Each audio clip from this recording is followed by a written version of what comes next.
અલી અને જે ભૂલ જેવી 45 કોણ ચાલે લાઈટ આવી તો જોયું ને એટલે આવી મારી મહિમા છે, આવું મારું રચામણ છે. પણ તમારે જો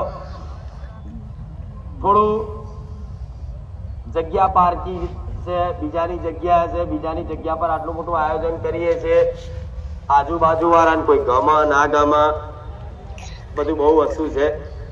મારે બહુ ઉમદારમાં બધું કહેવું નહીં, પણ તમે અહીંયા આવો છો કેટલો ટ્રાફિક થાય, આખું ગામ બારે જા ગામ પરેશાન થઈ ગયું છે.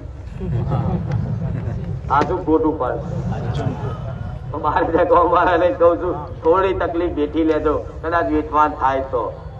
એ બદલ થોડું એક વિનંતી છે કે ભાઈ થોડી તકલીફ વેઠવી, પછી મારા ભાવિક ભક્તો અને હું